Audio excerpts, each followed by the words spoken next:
ग्लानिर्भवति भारत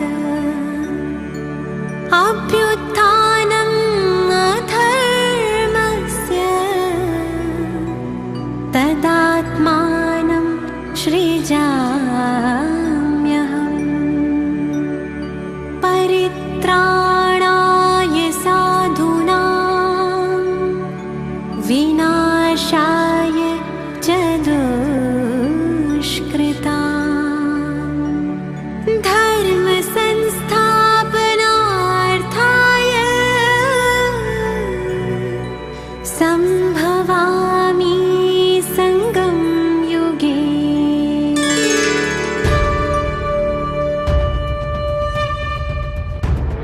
निराकार शिव है आए, गीता का ज्ञान सुनाए। निराकार शिव है आए, गीता का ज्ञान सुनाए। ब्रह्मा तन आधार ले सच्ची सच्ची गीता सुनाए। निराकार शिव है आए, गीता का ज्ञान सुनाए।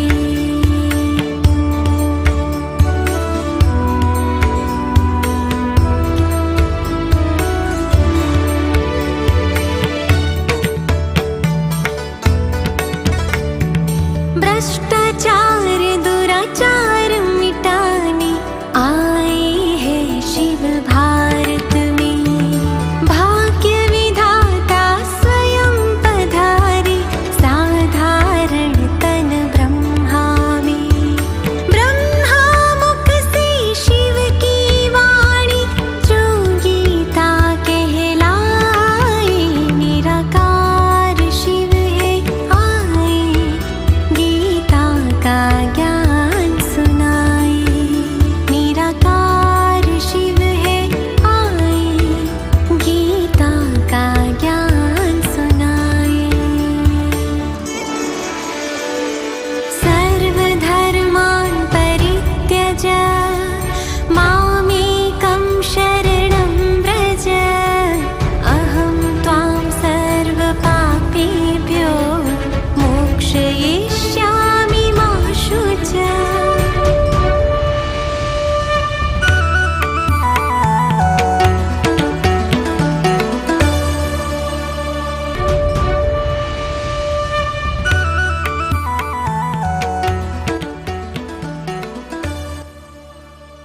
सीमा पर खड़े वो प्राणों की आहुति दे रहे हैं। प्राणों को अपनी रक्षा के लिए, मातृभूमि की रक्षा के लिए बलि वेदी पर उन्हें सुहा कर दिया है। तो देश की रक्षा तक लड़ाई झगड़े से ही या फिर विदेशी या आक्रमणकारियों से लड़ना ही देश की रक्षा है। वास्तव में देश की रक्षा है हमारे अंदर के देवत्व को, हमारे अंदर की अच्छाइयों को, गुणों को उजागर करना और अंदर के अवगुणों को, रावण को, बुराइयों को मारना। तो ये बुराइयों को जब हम मार देंगे तो सिर्फ भारत की रक्षा नहीं, लेकिन पूरे विश्व की रक्षा हो जाएगी। हमने एग्जाम्पल दिया, एक्टिविटी से देखा था ना कि हम बदलेंगे तो कितने सारे लोगों को बदलने की हमसे प्रेरणा मिलेगी। आज हम श्रीमद् भगवद गीता के आधार पर समझेंगे 16वां, 17वां और 18वां, ये 3 जो अध्याय हैं, इसमें बहुत ही साधारण तरीके से देवी संपदा और आसुरी संपदा के बारे में बताया है। भगवान ने अर्जुन से कहा कि वास्तव में मनुष्य के ही अंदर देवी संपदा भी है तो आसुरी संपदा भी है। हमने शुरू में ही उसे कौरव और पांडव प्रवृत्तियों के द्वारा समझा था कि हमारे ही अंदर पांडव प्रवृत्तियां भी हैं तो हमारे ही अंदर कौरवी प्रवृत्तियां भी विद्यमान हैं। अगर हमको भारत को स्वर्ग बनाना है, स्वधर्म की स्थापना करनी है, सत्य धर्म की स्थापना करनी है, तो इसके लिए कौरव प्रवृत्तियों का अंत निश्चित है, आवश्यक है। तो जो गीता में दिखाया है, गीता में जो देवी प्रवृत्तियां बताई हैं 16वें अध्याय में प्रथम, द्वितीय और तृतीय श्लोक में, अब हम देवी प्रवृत्तियों को समझेंगे और अपने अंदर से गहराई से जांच करेंगे किन देवी प्रवृत्तियों में से कितनी प्रवृत्तियां तो मेरे अंदर हैं और कौन कौन सी प्रवृत्ति मुझे जीवन में धारण करनी है। जब देवी प्रवृत्तियों को धारण करेंगे तो आसुरी प्रवृत्तियां अपने आप निकल जाएगी। हमें पूरा ध्यान सिर्फ देवी प्रवृत्तियों को धारण करने में देना है। तो जो देवी प्रवृत्ति प्रथम श्लोक में दिखाई है, अभयम सत्व संशुद्धि ज्ञान योग व्यवस्थिति दानम दम च यज्ञ च तप आर्जवम, तप यज्ञ स्वाध्याय और आर्जवम, इनका विस्तार हम अभी समझेंगे। दूसरे श्लोक में देवी प्रवृत्ति बताई वो है अहिंसा, सत्यम, अक्रोध, त्याग, शांति, दया, भूतेषु अलोलुप्तम, मार्दवम ही अचापलम। तीसरे श्लोक में बताया है तेज, क्षमा, धृति, अशोचम, अद्रोह और नातिमानिता। भवंतम देवी, भगवान अर्जुन से कह रहे हैं कि ये सब देवी संपदा के लक्षण हैं। ये जितने भी गुण हैं ये सारे देवी संपदा के हैं। इन गुणों के अलावा अगर कोई भी प्रवृत्ति या कोई भी बुराई जीवन में है तो ये आसुरी प्रवृत्ति है। और देवताओं का मतलब है, विष्णु का मतलब है कि उनके जीवन में विषय विकारों का अंश मात्र अणु मात्र भी नहीं रहेगा। अगर हमारे जीवन में इन प्रवृत्तियों के अलावा कोई भी प्रवृत्ति है मतलब हमारे जीवन में विषय विकारों का अंश है, विषय विकार है, तो अब गाएंगे नहीं। मंदिर में जाकर अभी तक तो हम गा रहे थे, मुझ निर्गुण हारे में कोई गुण नहीं, आप ही तरस प्रयोग भगवान। मैं मूर्ख खलकामी पाप हरो देवा, विषय विकार मिटाओ पाप हरो देवा। अब गाएंगे नहीं, लेकिन भगवान ने हमें मार्ग बता दिया है, समझ देती है कि क्या विषय विकार है और किस प्रकार से इन्हें तुम्हें हटाना है। क्योंकि शास्त्रों ने कहा कि स्नान करने से पाप धुलते हैं, पर ये समझ नहीं आया कि कौन से स्नान से पाप धुलते। हम भाव नहीं समझे, हमें लगा स्नान अर्थात पानी डालेंगे, पानी में डुबकी लगाएंगे तो पाप धुल जाएगा। तो जन्म जन्मांतर से कर रहे हैं, हर बरस कर रहे हैं ये तो। पर वो गधे तो अभी उतरे नहीं अंदर, गधे उतारते हैं ना संक्रांति के, पर गधे के गधे बने हुए हैं, गधे तो उतर नहीं गए हैं। तो उसके लिए क्या करना पड़ेगा, कौन सा स्नान करना पड़ेगा, थोड़ा सा चेंज करना पड़ेगा। अभी तक जल से स्नान कर रहे थे, वो तो जरूरी है। अशोचम अर्थात वो बाहरी शुद्धता भी आवश्यक है, डेली स्नान करना जरूरी है। देवी देवताओं के मंदिर में बिना स्नान किए नहीं जाते हैं, मतलब बाहरी शुद्धता तो आवश्यक है ही है, लेकिन इससे भी ज्यादा आवश्यक है आंतरिक शुद्धता। और उसके लिए कौन सा स्नान आवश्यक है, ज्ञान स्नान। और एक दिन ज्ञान स्नान कर लिया, 8 दिन नहीं किया, 15 दिन नहीं किया, तो फिर वापस क्या होगा, एक दिन ना लो, फिर 8 दिन में ना हो, कैसी दशा हो जाएगी। एक दिन में स्नान करके बिल्कुल देवी बन गए और 8वें दिन में वापस कैसी बन जाएंगे, एकदम भूत बन जाएंगे। अगर 8 दिन तक नहीं नहाए तो कैसे हो जाएगी हालत हमारी। तो इसे आत्मा के लिए भी सोचिए ना, 7 दिन तक तो हम ज्ञान सुन रहे हैं, बहुत अच्छा लगा, अच्छा है अच्छा है अच्छा है, थोड़ा थोड़ा वो मेल छूटना, मेल कटना शुरू हुआ। और अगर नियमित हमने कंटिन्यू नहीं किया तो वापस फिर से, क्योंकि दुनिया में वातावरण में क्या उड़ रहा है, धूल उड़ रही है, मेल उड़ रहा है, और उसी गंदगी में हमें रहना है। स्नान नहीं कर रहे तो चिपकता रहेगा ना, इसलिए ज्ञान जरूरी है ना। ज्ञान के बिना, जो शास्त्रों में दिखाया ना, भक्ति ज्ञान और वैराग्य। भक्ति से वैराग्य, पहले भक्ति और खूब कर ली भक्ति, लेकिन अब क्या करना है, और ज्ञान जरूरी है। आपने देखा होगा जितने भी बुद्धिजीवी है, बड़े बड़े विद्वान हैं, वो ऐसे रोज रोज लोटा चढ़ाना ठीक है, वो भी कर रहे, वो अपनी जगह ठीक है, भावना से कर रहे वो ठीक है, पर हम अंधश्रद्धा से बस वो किए जा रहे हैं। हम सोच रहे रोज जल चढ़ाएंगे तो भगवान प्रसन्न होगा। अच्छा, रोज जल की जरूरत, भगवान को मेल जरूरत है, जो उसे जल की जरूरत है, हम उस पे लोटा चढ़ा रहे सुबह सुबह जाकर के। मेल किस पे जरूरत, तो चढ़ाना किससे चाहिए, आत्मा पे रोज लोटा चढ़ाना, समझाने के लिए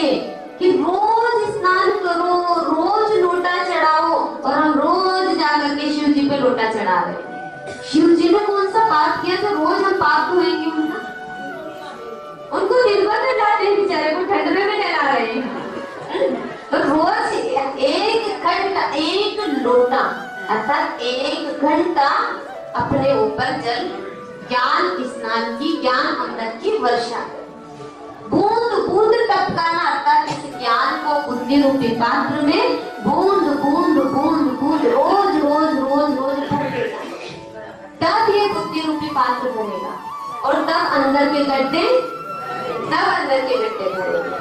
तो ज्ञान नियमित सुनना, 7 दिन ज्ञान सुनने से आपको क्या लगता है, राम राज आ जाएगा? कौन कौन को लगता है कि ये ज्ञान बहुत अच्छा है, जो आपने सुना ये नया ज्ञान है, बहुत अच्छा ज्ञान है? अच्छा, आधे लोग हाथ में खड़े भी अच्छा लगता है ज्ञान, जब सुन रहे हैं ज्ञान सबको लग रहा है कि अच्छा है। अच्छा, ये हाथ नीचे करिए, कौन कौन को लगता है कि सच में इस ज्ञान से भारत स्वर्ग बन सकता है? चलिए, बहुत अच्छी बात की। अब कौन कौन को लगता है कि 7 दिन ज्ञान सुन लिया तो सच में भारत रामराज बन जाएगा? वो हाथ उठाइए। बन जाएगा? क्या बात है, रामराज आ गया, मतलब कल से रामराज शुरू। कल से देना दैनिक ना दैविक सभी प्रकार का काम खत्म, कल से रामराज आ गया। अब जरूरत नहीं है, आज नहीं कैसा आध्यात्म नित्य, आगे सीमा आया है प्रथम श्लोक में ही, आध्यात्म नित्य अर्थात नित्य आध्यात्म में लगे हैं। नित्य का मतलब नियमित। 7 दिन में अगर रामराज आ जाता, कम से कम कितनी बार हम ही बदल देते थे। हम 50,000 ब्रह्मा कुमारी बहने हैं, हम जैसे यहाँ इतने से लेकिन पूरे विश्व में 50,000 तो हमारी तरह समर्पित है, और ऐसे जुड़े हुए तो करोड़ों की तादाद में। अगर 7 दिन में आता तो फिर तो कब से क्या 7 दिन तक लग रहा है, लेकिन आप वापस उधर ही जाओगे घर में। और किनके बीच रहना है वहां पे? किनके बीच रहना है? तो वहां जाकर के वापस वो क्या करेंगे? वापस वो अपने लपेटे में ले लेंगे। इसके लिए रोज जरूरी है। तो 1 घंटा अगर खुद के लिए निकालेंगे आप लोग तो सच में रामराज आएगा। तो कौन कौन लाना चाहते हैं रामराज?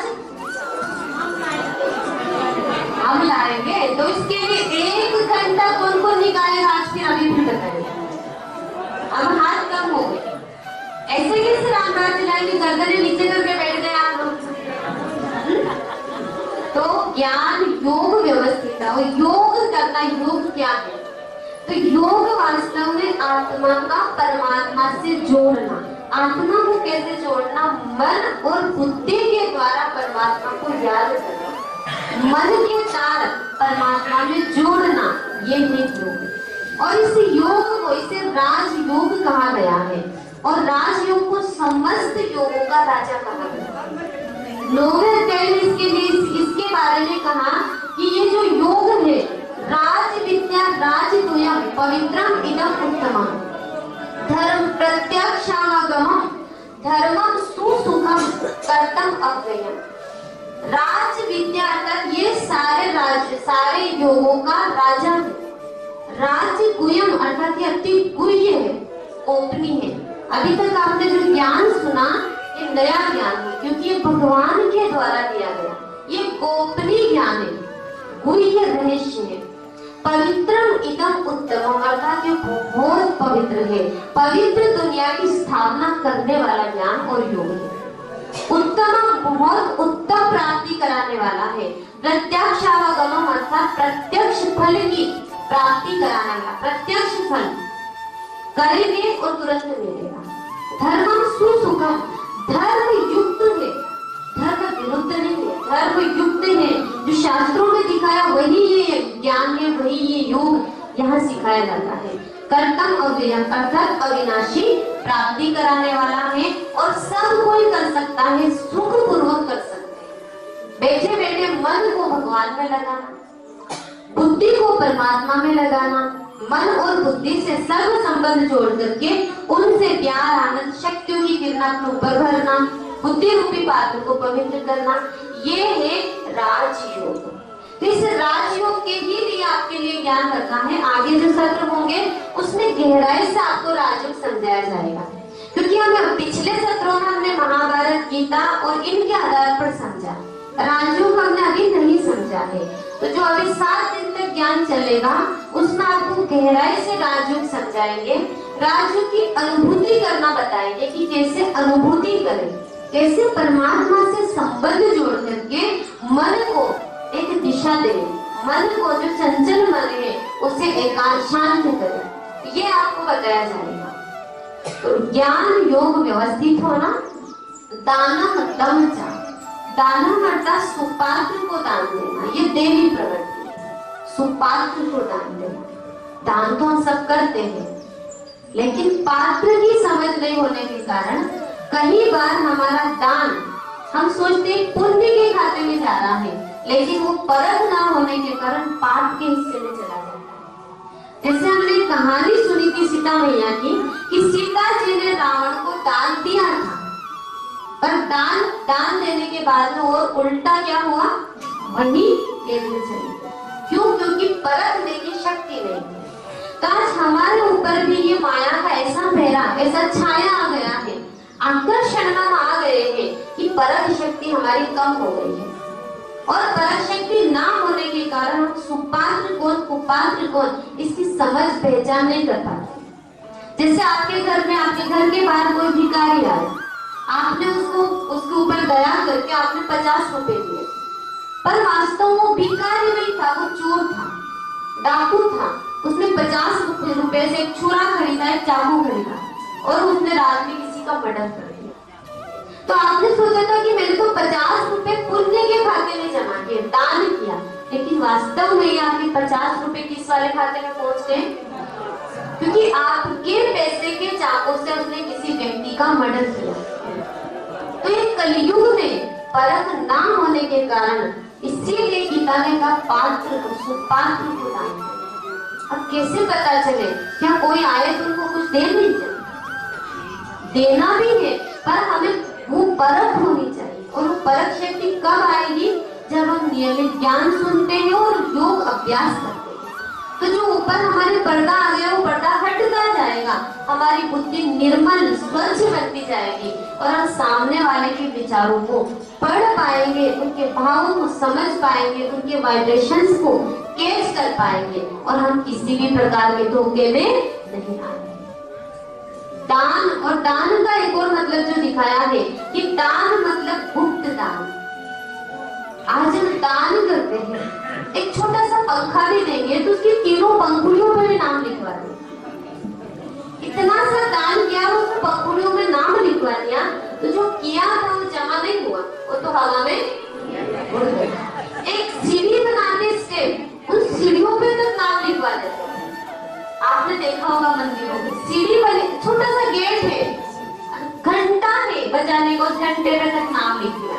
तो आपका दान तो 1 घंटे में बज के यही तो खत्म हो गया। सीढ़ी पे चढ़ के कदम के तले यही खत्म हो गया। तो दान का मतलब है एक हाथ से दे और दूसरे हाथ को पता भी ना चले, ये है दान। और सुपात्र को देना है, लेकिन ये और ध्यान।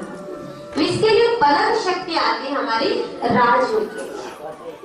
दमचा अर्थात अपने मन को थोड़ा सा कंट्रोल करना, दिशा देना, वश करना, इंद्रियों का दमन। इंद्रियों का दमन मतलब इंद्रियों पर राज्य करना, कंट्रोल करना। अभी कई बार हम कहते हैं मैं नहीं चाहती थी लेकिन मेरे मुंह से निकल गया, मैं नहीं चाहती थी लेकिन गुस्से में हाथ उठ गया। मतलब इंद्रियों पर कंट्रोल कौन नहीं चाहती थी? आत्मा नहीं चाहती थी, लेकिन फिर भी हो गया, मतलब हमारा कंट्रोल नहीं है। तो कंट्रोल करना ये है देवी प्रवृत्ति। यज्ञ मतलब आहुति जिसमें डालना है, और यज्ञ अर्थात पवित्र यज्ञ, पवित्र कर्म करना। यज्ञ का मतलब हमने समझा, और हम सब यज्ञ करते हैं। यज्ञ का मतलब हमने समझा कि जौ डालना, तिल डालना, घी डालना, अग्नि जलाना और उसमें सुहा सुहा करना, यही यज्ञ है। लेकिन गीता में स्पष्ट दिखाया है कि ज्ञान यज्ञ परंपरा। द्रव्य यज्ञ की अपेक्षा ज्ञान यज्ञ अति पवित्र है, अति श्रेष्ठ है। सर्वम कर्म अखिलम पार्थे ज्ञानी परिसमाप्त है कि जितने भी कर्म है, पाप कर्म है, इस ज्ञान यज्ञ से सारे कर्म सारे पाप जल करके नष्ट हो जाते हैं।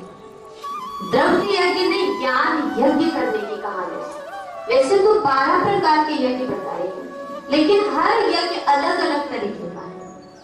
जैसे प्रकृति को शुद्ध करने के लिए द्रव्य यज्ञ आवश्यक है, तप यज्ञ अर्थात अपने मन को संयमित करने के लिए तप यज्ञ मतलब तपस्या आवश्यक है।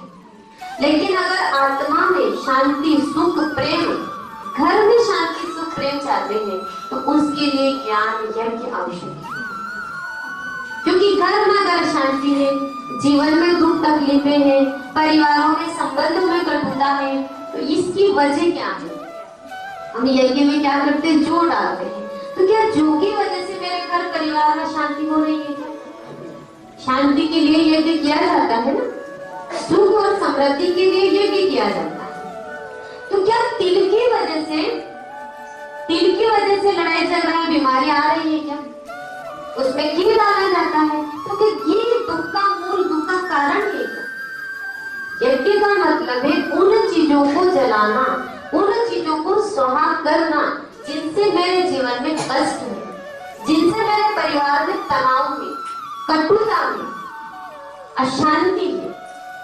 और वो कारण कौन से, वो चीजें कौन सी, किनकी वजह से जीवन में दुख है? जो की वजह से, किसकी वजह से? बुराइयों की वजह से। बुराइयों की वजह से ही जीवन में दुख है ना। सारे दुख का कारण क्या है? बुराइयां हैं, और उनमें भी मेन बुराइयां, मुख्य बुराइयां दिखाई है काम, क्रोध और लोभ। वैसे 5 है, काम, क्रोध, लोभ, मोह, अहंकार, और इनके ढेर सारे बाल बच्चे हैं। ईर्ष्या, नफरत, घृणा, ये सब इन 5 विकारों के बाल बच्चे हैं। तो घर में अशांति, बीमारियां, रोग, शोक किसकी वजह से है? इन बुराइयों की वजह से। और हम जला क्या रहे हैं? हम यज्ञ कर रहे हैं कि घर में शांति आ जाए, और हम तिल जला रहे, जो जला रहे, घी के घी, कनस्तर के कनस्तर स्वाहा कर रहे हैं। लेकिन क्या घर में शांति आती है? करते होंगे ना आप लोगों ने, कई बार किया होगा यज्ञ बेदी का उस हवन शांति में बैठे होंगे। लेकिन क्या सच में जीवन में शांति आ गई? क्यों नहीं आई? क्योंकि वो यज्ञ प्रकृति के लिए जरूरी है, द्रव्य यज्ञ प्रकृति के लिए जरूरी है, और प्रकृति को शुद्ध करने के लिए वो बताया गया था। पर हमने उसी यज्ञ को जीवन को शुद्ध करने में भी उसी को हमने निरंतर कंटिन्यू रखा। उससे प्रकृति शुद्ध होती है। ये जब चीजें जलती हैं तो वातावरण में जो जम्स है, कीटाणु है, वायरस है, वो जल करके खत्म होते हैं। वातावरण का शुद्धिकरण होता है उस यज्ञ से। लेकिन अगर अंतःकरण का शुद्धिकरण करना है तो इसके लिए कौन सा यज्ञ? ज्ञान यज्ञ। ज्ञान यज्ञ इसके लिए आवश्यक है। और समझाने के लिए बताया था। अब सीधे सीधे नहीं माना तो उसको भी यज्ञ का नाम दे दिया कि ये चीजें जलाओगे तो प्रकृति शुद्ध होगी। लेकिन ऐसे नहीं मान रहे थे तो धर्म से जोड़ दिया, उसको एक यज्ञ का नाम दे दिया कि ये करने से भी आपके घर में बीमारियां नहीं आएगी। जैसे अभी 2 साल पहले डेंगू फैला था, तो उस समय एक बहुत बड़े डॉक्टर ने कहा था कि अगर हर व्यक्ति अपने घर के आंगन में यज्ञ की सामग्री जला करके और यज्ञ करेगा, मतलब हवन शांति करेगा, वो आहुति देगा, तो डेंगू के जो लार्वा है वो मर जाएगा और बीमारी नहीं होगी। लेकिन आप में से कितने लोगों ने अपने घर के सामने हवन शांति करी थी? बड़ा होगा ना, सबने व्हाट्सएप पर आया था। लेकिन कितनों ने करी? कोई ने नहीं करी। कोई थे बजरंग दल वाले और ऐसे कोई सामाजिक संगठन वाले, उन लोगों ने तगारी और ऐसे यज्ञ हाथ में लेकर के उन लोगों ने रैली निकाली थी, और उन लोगों ने निकाला था, ढोल वोल भी बजाया था। लेकिन उससे बीमारी दूर, उससे डेंगू का मच्छर नहीं मरा था। क्यों नहीं मरा था? क्योंकि एक इतने से क्या होगा? अब उनने हमसे ऐसे कहा था, हमने किसी ने नहीं सुना। लेकिन अगर यही बात कोई बड़ा विद्वान जिसमें हमारी बहुत भावना है, और अगर कहते थे कि फला समय पर हर एक व्यक्ति अपने घर के सामने अगर ये करेगा वो अमृत समय है। उस समय बहुत बड़ा सब नक्षत्रों का बहुत अच्छा सहयोग बन रहा है। अगर उस समय अपने घर के सामने हवन शांति करेंगे तो आपके घर में शांति आ जाएगी, आपको तंदुरुस्ती मिल जाएगी और आपके घर में समृद्धि आ जाएगी। अगर कोई बड़ा विद्वान कहता है तो क्या करते हैं? करते नहीं करते? करते ना। और अब उसका कहने का मतलब भी यही है, जो डॉक्टर ने कहा था कि आप करोगे तो बीमारी नहीं आएगी, और वो कहते था समृद्धि आएगी, तंदुरुस्ती आएगी, शांति आएगी, उनको तो शांति आ जाएगी। लेकिन अगर बीमारी नहीं आएगी तो अपना शांति रहेगी। अगर बीमारी नहीं आएगी तो पैसे खर्चे नहीं होंगे, मतलब समृद्धि रहेगी। बीमारी नहीं आएगी तो सेहत अच्छी रहेगी। तो बात तो वही थी, लेकिन समझाने के लिए तरीका चेंज कर दिया तो सब करने लग जाएंगे। तो ये द्रव्य ये भी बताया गया था, ये प्रकृति के शुद्धिकरण के लिए आवश्यक था, पर हमने उसी यज्ञ को बैठ करके उस यज्ञ के सामने जाते हैं और 5-5, 10-10 हजार की बेदी बनाते हैं, उसमें बैठते हैं और हम सोचते हैं कि शांति आ जाएगी। लेकिन इसके लिए कौन सा यज्ञ है? ज्ञान यज्ञ। आगे तीसरे अध्याय में कहा कि ज्ञान रूपी नौका में बैठ करके तो इस संसार सागर से पार हो जाए। तो कितना भी बड़ा सब पापियों से भी अगर महापापी है तो भी ज्ञान रूपी नौका से तू तैर जाएगा। ज्ञान रूपी नौका, रूपी नौका मतलब कोई नौका नहीं है, यह रूपक अलंकार रहता है। इसीलिए तो कहा कि नाही ज्ञानेन सदृश दृश्य पवित्र इहि विद्यते। पवित्र, इस ज्ञान के समान पवित्र करने वाला दूसरा कुछ भी विद्यमान नहीं है। ज्ञान से ही आत्मा पवित्र होगी। जैसे अग्नि में ईंधन जल करके राख हो जाता है, इसी प्रकार से ज्ञान अग्नि से आत्मा के ऊपर लगे हुए माया के जम से, माया के कीटाणु जल करके पूरी तरह से भस्म हो जाते हैं और आत्मा कंचन, शुद्ध, निर्मल, पवित्र हो जाती है। तो कौन सा यज्ञ करना है? जो हम 7 दिन से कर रहे हैं और आज पूर्णाहुति करेंगे। आज पूरी तरह से सारी बुराइयां जिनकी वजह से जीवन में शांति है उन बुराइयों को डालेंगे। तो सभी लाए ना सामग्री? सामग्री लाए कि लाए? सब लाए? कहाँ है? कहाँ है? जेब में? जेब में? अंदर वाली जेब में। ये ना इसके अंदर की जेब है, तो अंदर की निकल रही, समझ आ रहा कि है हमारे अंदर। स्वाध्याय, स्वाध्याय मतलब अच्छी चीजों का पठन पाठन करना और नियमित करना। उसके लिए हमारे यहाँ पे रोज मुरली होती है। 4 पेज का, पौन घंटे का एक परमात्मा का लेटर होता है, भगवान की शिक्षाएं होती है और सब लोग, आपने देखा होगा बहुत सारी माताएं आती, भाई लोग भी आते हैं। तो रोज वो बैठ करके हम सब मिल करके स्वाध्याय करते हैं। परमात्मा की शिक्षा यही गीता ज्ञान रहता है, लेकिन वो सीधा सीधा रहता है, बहुत साधारण भाषा में रहता है, जिसको अनपढ़, बुजुर्ग, कैसा भी व्यक्ति समझ सकता है। जैसे श्लोक है, श्लोक को सब नहीं समझ पाते, पर वो इतना साधारण रहता है कि उसको हर एक व्यक्ति समझ पाता है। तो वो स्वाध्याय करना है, करते ही है। अब आप सब लोगों को भी, आप सबको भी करना, सब करेंगे तब तो ये पाटन जो है केशव राय की नगरी बनेगी। केशव जी की नगरी, तो केशव जी तब तो आएंगे इस नगरी में। अभी तो ये तो लंकेश की नगरी है, भले ही है, लेकिन ये तो कंस की नगरी है कि नहीं? इस नगरी में कंस नहीं है, कंसिया है ना। तो फिर अब केशव की नगरी बनाना है, सिर्फ इसके लिए हम सब गोपियों को उस ज्ञान रूपी नौका में बेचना पड़ेगा, ठीक है ना। आगे दिखाया अहिंसा। अहिंसा, अहिंसा का मतलब है कि मन, वचन, कर्म से किसी के प्रति गलत ना सोचे। गलत सोचना भी हिंसा। और हमने दिखा दिया, भगवान ने अर्जुन को क्या कहा? किसी के प्रति मन से भी बुरा ना सोचना। बुरा सोचना हिंसा है। और अर्जुन तू देवी संपदा के साथ उत्पन्न हुआ है, इसलिए तू किसी के भी प्रति गलत नहीं सोच सकता। करना तो बहुत दूर की बात। और हम सब क्या कह देते हैं, भगवान ने तो अर्जुन को मारना लड़ना सिखाया। ये गीता का 16वां अध्याय का दूसरा श्लोक है। आप लोग अपने घर में जाकर के पढ़ना, जो पढ़ सकते हैं, मैं मन से नहीं कह रही। अहिंसा सिखाया भगवान ने, और अहिंसा का विस्तार है कि किसी के प्रति गलत भाव भी नहीं रखना। कोई कितना भी गलत करे लेकिन उसके प्रति गलत ना करना, यह है अहिंसा। तो फिर भगवान ने लड़ना सिखाया, मारना सिखाया। किसको मारना सिखाया? मारना तो सिखाया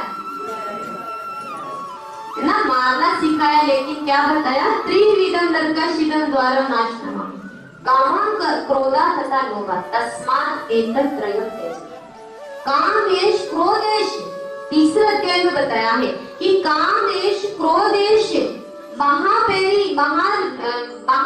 तेरे रिपु है, शत्रु है। इन काम क्रोध रूपी शत्रुओं को मार, और उसके लिए तलवार बताए, ज्ञान रूपी तलवार से इन दुर्जय शत्रु को मार डाल। ये तुझे नरक में ले जाने वाले हैं। नाशनम आत्मना, ये आत्मा का नाश करने वाले हैं। ज्ञान विज्ञान नाशनम अर्थात ज्ञान और विज्ञान को हरने वाले हैं। तो इसको बलपूर्वक अपने इंद्रियों को वश में कर, मन बुद्धि को वश में कर, और फिर इस दुष्ट पर विजय प्राप्त कर। इन दुर्जय शत्रुओं को मार। तो किनको मारने के लिए कहा है ना? काम क्रोध लोभ मोह अहंकार रूपी शत्रु को मारने के लिए कहा। जब अर्जुन का मोह नहीं जा रहा था, भगवान ने उससे कहा कि अर्जुन, ये मोह जो तुझे उत्पन्न हो रहा है, तो इसके लिए तत्व ज्ञानियों के पास जा, उनसे हाथ जोड़ नमस्कार कर, उनके चरणों में बैठ, निष्कपट भाव से उनसे पूछ, वो तुझे मोह नष्ट करने की विधि बताएंगे। अर्थात मोह को मारने के लिए भगवान ने इतना दिव्य ज्ञान, विकारों को मारने के लिए ज्ञान दिया। और हमने समझा कि भगवान ने तो इंसानों को मारा। अहिंसा का पुजारी, अहिंसा परमो धर्म सिखाने वाला कैसे इंसानों को मारेगा? जो मोह को मारने के लिए कह रहे हैं, बुराइयों को मारने के लिए कह रहे हैं। तो इतना दिव्य ज्ञान सुनने के बाद भी अर्जुन का जब वो नष्ट हुआ, तो नहीं हुआ, तो क्या कहा? उनके पास जा, और फिर आगे और सुनाया। फिर लास्ट में 18वां अध्याय में कहता है अर्जुन, नष्टो मोहा स्मृति लब्धा त्वत् प्रसादात् मया अचो इस्तो अस्मि गत संदेह करिष्ये वसंता। आपकी कृपा से, आपके दिव्य ज्ञान से मेरा संपूर्ण मोह नष्ट हो गया है, और मैं अब स्थित हूँ, तैयार हूँ। आप जो भी कहेंगे मैं करने के लिए बिल्कुल खड़ा हूँ। आप कहिए बस। वैसे ही हमने भी पूरा ज्ञान सुन लिया, तो क्या हम सब अर्जुन जब तैयार हो गए हैं? नष्टो मोह स्मृतिलता, मेरा मोह पूरी तरह से नष्ट हो चुका है। इधर वाले अर्जुनों का हुआ नहीं हुआ नष्ट? हो गया है। देखो, एक बहुत सुंदर कथा की कहानी आती है भागवत में। राजा परीक्षित को श्राप मिला था कि 7 दिन में तक्षक के काटने से आपकी मृत्यु हो जाएगी। 6 दिन तक उन्होंने सुखदेव जी से ज्ञान सुना। 7वें दिन में भी उनके कुछ प्रश्न थे, उनके मन में हलचल थी, पूरी तरह से उनका मोह नष्ट नहीं हुआ था। तो उन्होंने जब सुखदेव जी को अपनी व्यथा बताई राजा परीक्षित ने कि आपने इतना श्रेष्ठ, इतना ऊंचा ज्ञान दिया, फिर भी पूरी तरह से मेरी मनोस्थिति स्टेबल नहीं हुई है। मुझे रह रहकर के पत्नी की याद सता रही है। मेरा बेटा अभी वो अबोध है, उसे राज संभालने का ज्ञान नहीं है, और ना मैंने उसको हर फील्ड में कौशलता प्राप्त कराई थी। तो मेरा मन बार बार उधर भाग रहा है कि क्या करूं जिससे मेरा मन पूरी तरह से इस संसार से, इस देह से पूरी तरह से नष्ट हुआ हो जाए। उसके लिए सुखदेव जी परीक्षित जी को एक बहुत सुंदर कहानी सुनाते, और वो कहानी हमारे लिए भी इतनी ही आवश्यक है जितनी परीक्षित के लिए थी। क्योंकि आज हमारा भी कौन सा दिन है? आज हमारा भी अंतिम दिन है, 7वां दिन। मतलब कथा का अंतिम दिन है, डरो मत आप लोग, कथा का अंतिम दिन है, ठीक है ना? बाकी 7 दिन फिर शुरू होने वाले, वो 7 दिन फिर बचेंगे आपके लिए। तो हम सब अभी परीक्षित बन जाएंगे। परीक्षित को कहानी सुना रहे हैं सुखदेव जी ना। सब क्या बन गए? कौन है सब? परीक्षित। और कितने दिन में जाने वाले हैं सब? है ना, 7 दिन में। मतलब अभी 7 दिन और बच रहे हैं, ठीक है ना। तो अभी डरने की ज्यादा जरूरत नहीं है, आप लोगों को अभी टाइम है आपके पास में। तो वो कहते हैं कि राजा एक राजा जंगल में शिकार खेलने जाता है और राजा शिकार के पीछे घोर जंगल में, घने जंगल में पहुंच जाता है और जंगल में बीचों बीच जाकर के शाम का समय होता है और वो रास्ता भटक जाता है, भूल जाता है। बाहर निकलने का राजा को रास्ता नहीं मिलता है। एकदम शाम हो गई थी, जंगली जानवरों की आवाजें आने लगी, उसको डर सताने लगा। तो राजा एक पेड़ पे चढ़ के देखता है, उसे एक झोपड़ी दिखाई देती है। सब परीक्षित बन के सुनना। उस झोपड़ी में राजा जाता है आश्रय पाने के लिए। झोपड़ी का जैसे दरवाजा खटखटाता है, वहां से एक बहुत कुरूप विकराल दिखने वाला एक शिकारी बाहर आता है, डरावना शिकारी। राजा देखते से एकदम मुंह बिचकाता है कि इतना गंदा शिकारी, इससे कैसे मदद मांगो। लेकिन उसको प्राण बचाने के अपने, तो इसलिए उस शिकारी से कहता है कि एक रात के लिए मुझे आपकी कुटिया में आश्रय चाहिए। लेकिन शिकारी राजा को वहां रोकने से इनकार कर देता है।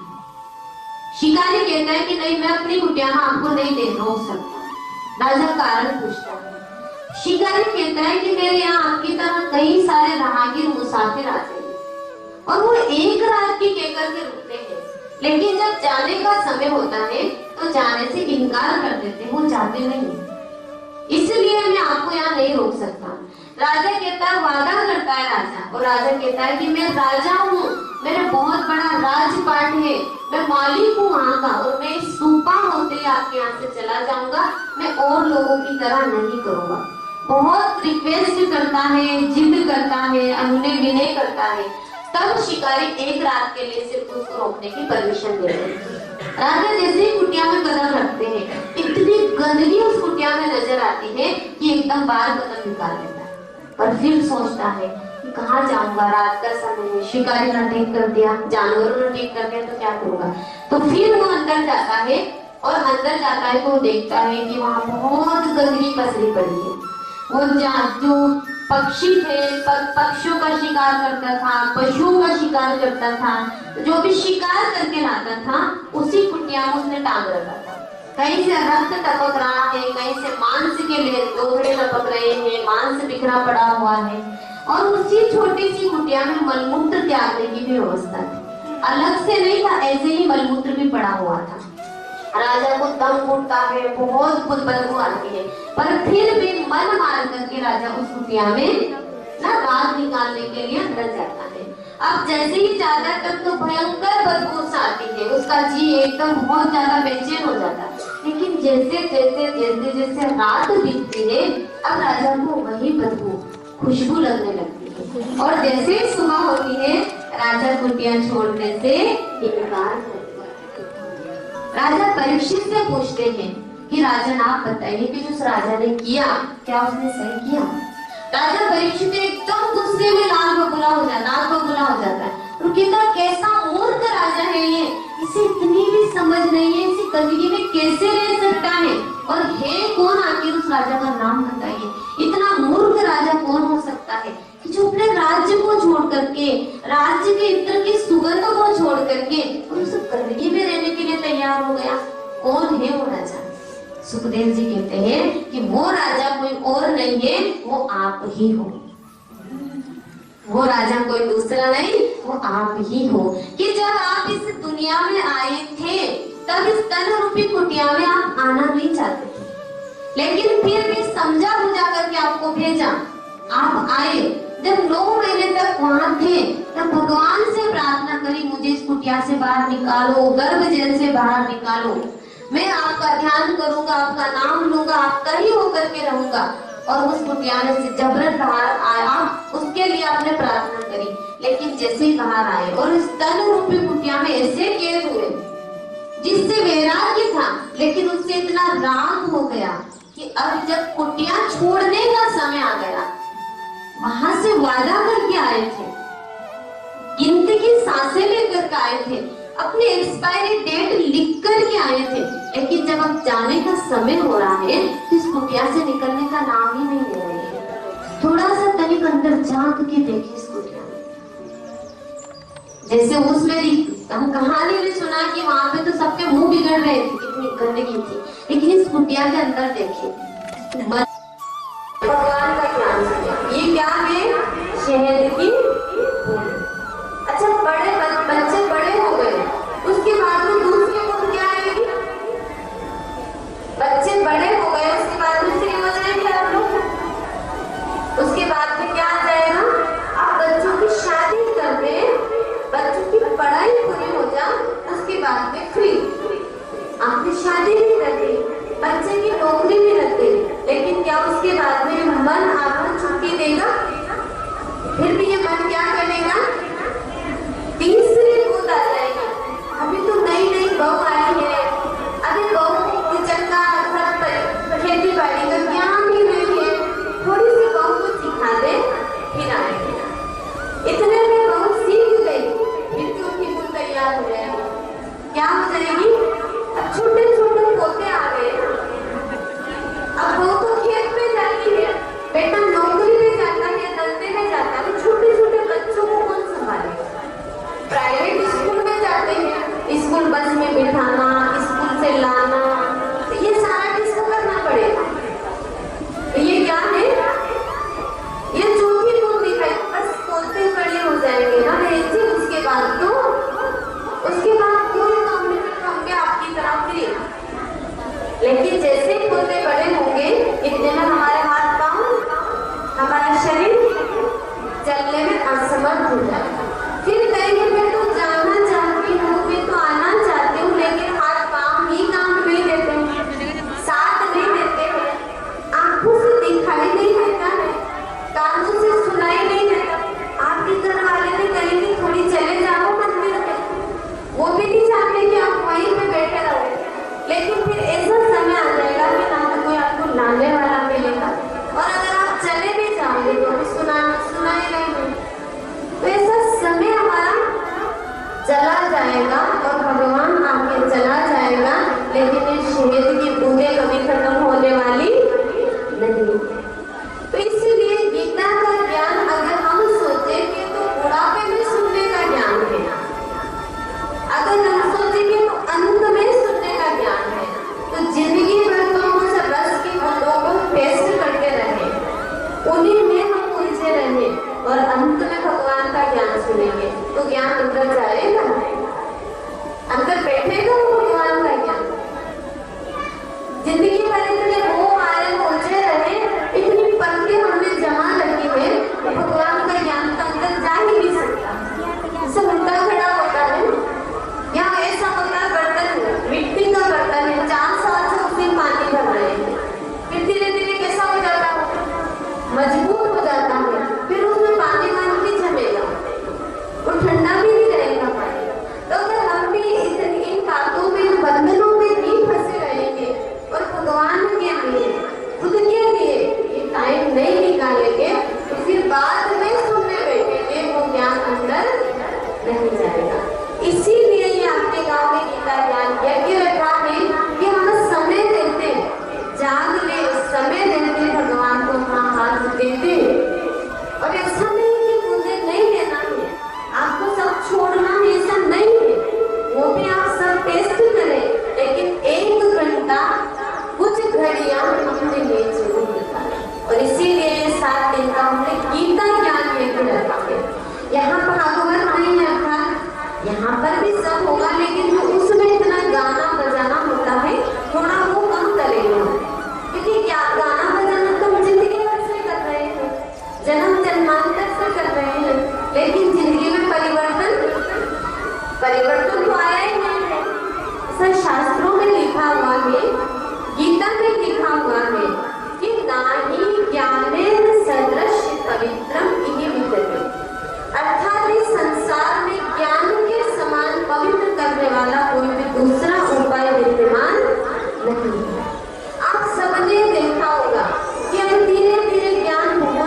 दुराचार बढ़ रहा है, अत्याचार बढ़ रहा है, तो वास्तव में कारण क्या है?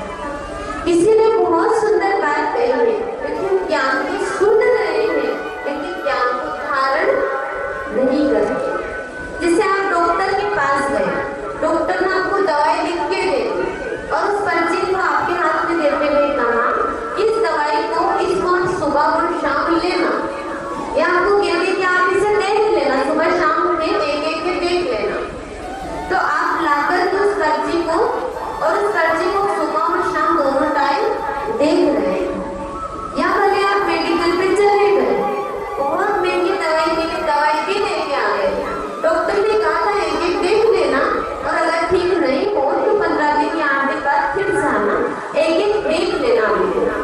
अब आपने दवाई ले ली और सुबह शाम दोनों टाइम एक एक गोली देख रहे हैं, तो आप ठीक होंगे? ठीक होंगे? आप डॉक्टर के पास दूसरे दिन जाओगे या 3 दिन बाद जाओगे कि डॉक्टर साहब मेरी तो और सेहत बिगड़ती जा रही है, डॉक्टर क्या कहेगा आपसे? आपने दवाई ली, आपको ली नहीं, मैंने तो देखी, क्योंकि आपने कहा था देख लेना। तो देख लेने का मतलब क्या था? देख लेने का मतलब समझते हैं ना? ऐसे ही जब तक दवाई लेंगे नहीं, सेहत सुधरेगी नहीं। इसी प्रकार से जब तक इस ज्ञान को जीवन में अंदर लेंगे नहीं, अर्थात धारण करेंगे नहीं, तब तक दुनिया सुधरेगी नहीं। हम सब चाहते हैं कि समाज सुधर जाए, संसार सुधर जाए, और सबसे बड़ी बात कि मेरी आत्मा सुधर जाए, मैं आत्मा सुधर जाए। सब चाहते हैं ना मेरा परिवार सुधर जाए, लेकिन सुधरने के लिए ज्ञान सुनना काफी नहीं है, ना डांस करना काफी नहीं है, व्रत रहना काफी नहीं है। सुधरने के लिए ज्ञान को जीवन में उतारना पड़ेगा, क्योंकि किसी ने कहा है कि राष्ट्र नहीं बनता कोरे भाषणों से, राष्ट्र नहीं बनता कोरे भाषणों से, ना वादों से, ना नारों से, ना शक्ति प्रदर्शन से, ना जयकारों से, ना नवीन योजनाओं से, ना बढ़ते व्यापारों से, ना गगन चुंबी इमारतों से, ना धरती छेदक बांधों से। एक श्रेष्ठ राष्ट्र बनता है व्यक्ति के श्रेष्ठ आचार और विचारों से, व्यक्ति के श्रेष्ठ आचार और व्यवहारों से। अगर हम श्रेष्ठ राष्ट्र बनाना चाहते हैं तो उसके लिए क्या बनाना पड़ेगा? बाहर से अगर देखा जाए तो बड़े बड़े हमने मकान बना लिए हैं, बड़ी बड़ी दुकानें बना ली है, बहुत संपन्न हम बन गए, संपन्न तो बन गए हैं, लेकिन सुकून नहीं है उसको। जैसा हम चाहते थे ऐसा नहीं बन पाए थे, तो उसके लिए हमें सबसे पहले हमारे आचरण को सुधारना पड़ेगा, और आचरण को सुधारने का सबसे श्रेष्ठ ग्रंथ है वो है श्रीमद् भगवत गीता। श्रीमद् भगवत गीता को माता कहा जाता है। जैसे माँ अपने बच्चों को बहुत प्यार से, कभी कभी मान से भी सुधार सिखाए, ऐसे ही श्रीमद् भगवत गीता हमें बहुत प्यार से जिंदगी को श्रेष्ठ बनाने की शिक्षा देती है, और इसीलिए गीता को माता कहा जाता है। तो माता के आधार पर हम अपने जीवन को अगर चलाएंगे तो हम बहुत श्रेष्ठ नागरिक, श्रेष्ठ मानव, और श्रेष्ठ मानव से महामानव बन करके अपने जीवन को धन्य कर पाएंगे। गीता को सारे शास्त्रों का सार कहा गया है, सभी शास्त्रों में शिरोमणि कहा गया है, और इसके लिए वेदव्यास जी खुद कहते हैं कि गीता सुगीता कर्तव्य किम अन्य शास्त्र निस्तरी, या स्वयं पद्मावश्य मुख्य पद्मा द्विनिशुद्धा। अर्थात गीता को सुनने के बाद, गीता को पढ़ने के बाद कुछ भी पढ़ना शेष नहीं रहेगा, क्योंकि गीता सारे वेदों, ग्रंथों, शास्त्रों का सार है, रस है, मक्खन है, निचोड़ है। ये स्वयं भगवान के मुख के द्वारा गाया हुआ मधुर गीत। जैसे भक्त जिसे गाता है उसे भजन कहते हैं, कवि जिसको गाते हैं उसे कविता कहते हैं, शायर जिसे गाते हैं उसे शायरी कहते हैं।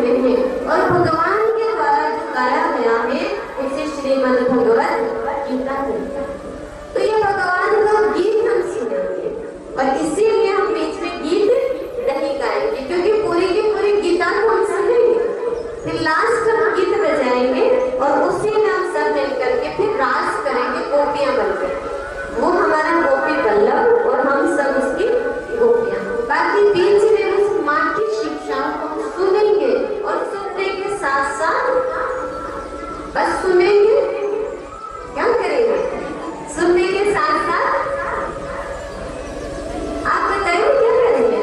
बस सुन लेंगे और सुनने के बाद उठेंगे और ऐसे ऐसे कपड़ा फटकाएंगे और उस ज्ञान को भी फटकार जाएगा। ऐसे ऐसे ही करेंगे, माता ऐसे ही बोलते हैं। तो क्या करेंगे? सुनेंगे और सुनने के साथ साथ अंदर आत्मसात करेंगे। तो ये जो श्रीमद् भगवद गीता है ये है क्या? वास्तव में जितने भी शास्त्र हैं, जैसे 18 पुराण है, बड़े बड़े पुराण है, व्याकरण है, उपनिषद, उन सबका रस है। वेद व्यास जी बहुत बड़े महान संत हुए। आज से 5000 साल पहले महर्षि वेद व्यास जी आए कहाँ से थोड़ा सा नहीं जानते हैं। तो वेद व्यास जी त्रिकालदर्शी ऋषि थे और उनने वर्तमान समय को देखा।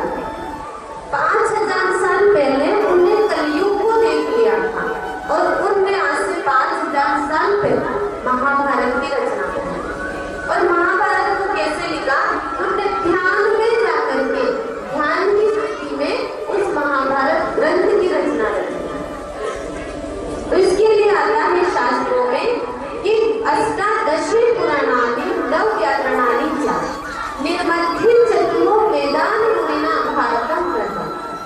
अर्थात 18 पुराणों, 9 व्याकरण और 4 वेदों का मंथन करके महर्षि वेदव्यास जी ने इस महाभारत नाम के ग्रंथ की रचना रची। महाभारत बहुत बड़ा ग्रंथ है जिसमें 1,00,000 श्लोक है। तो फिर वेद व्यास जी ने क्या किया? उस महाभारत के सागर का पुनः मंथन किया। भारतो तदे निर्मध्ये गीता निर्मध्ये कश्चिचा सारभूत द्रष्ट कृष्णेन अर्जुनस्य मुखे ग्रंथ। अर्थात उस महाभारत का उसने महाभारत सीरियल देखी हो, देखा आपने महाभारत? द्रौपदी कौरव पांडव की कहानी सुनी आप लोगों ने? आपने सुनाता है किन किन ने कौरव और पांडव की, द्रौपदी की कथा सुनी, कहानी सुनी? हाथ उठाए, थोड़ा सा समझ आएगा हमें। अच्छा, द्रौपदी के बारे में किसी ने नहीं सुना? पांडव 5 पांडव थे, 100 कौरव थे, किसी ने नहीं सुना? तो हाथ उठाए जिनने सुना। क्रोध विकार है ना, सब हाथ भी उठाए, एक साथ चलाए, सारे कर रहे थे को। क्रोध विकार लोभ विकार मोह विकार अहंकार ना। अब इनके बाल बच्चों को भी जलाएंगे ना, ठीक है ना? ये 10 सिर 5 सिर को काट दिया, बच्चे इसका बहुत बड़ा परिवार है ना। ईर्ष्या नफरत महसूस कर रहे हैं इसको? ईर्ष्या नफरत द्वेष घृणा वैर विमर्श आलस्य अलबेलापन चुगली चोरी। क्या बोला? मतलब चुगली हाथ से, चुगली चोरी, सारी बुराइयां, सारी कमियां। अब हम करेंगे बीमारियों को सुना ना। बीमारियां भी है ना तन में और तन से ज्यादा है मन में। तो अब बीमारियों को सुना करेंगे। टीबी, कैंसर आपको भले नहीं है लेकिन कभी आएगी भी नहीं, हम दूसरों की भी सुना कर रहे हैं। TB, cancer, high blood pressure, low blood pressure, asthma, sugar, बदन दर्द, सिर दर्द, कमर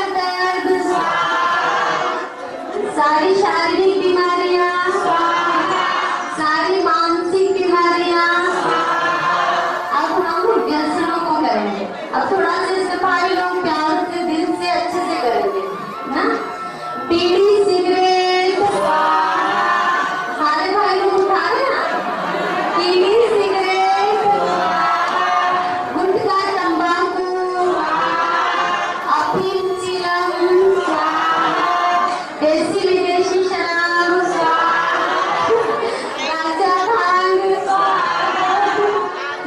सट्टा, डायरी, सारे व्यसन, सारी बुराइयां, सारी बीमारियां, सब कुछ अब जीवन बदल गया।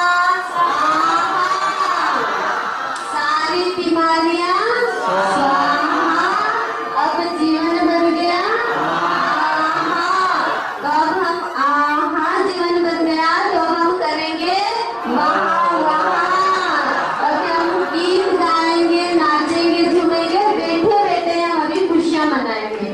कर दिया ना सबको स्वाहा। फिर से सारी बुराइयां ना, क्योंकि पूर्णाहुति है, कुछ भी नहीं बचाना है। सारी शारीरिक मानसिक बीमारियां, सारे व्यसन, सब कुछ स्वाहा। और जीवन बन गया। और हाँ, कभी रामराज आने वाला है और आ ही गया है। तो सभी प्यार से बोलेंगे राजा रामचंद्र की, श्री कृष्ण भगवान की, देव महादेव शिव बाबा की, आप सभी दिव्य आत्माओं की, आज के आनंद की, आज के समय की। हम सब तालियां बजाएंगे और रामराज गाएंगे। हम सब मिलकर के इस धरा पर रामराज गाएंगे। रामराज आने वाला है, इसलिए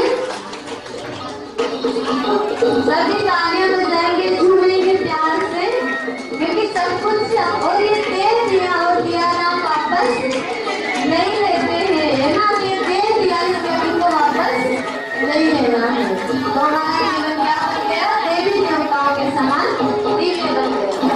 चलिए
कथा सुने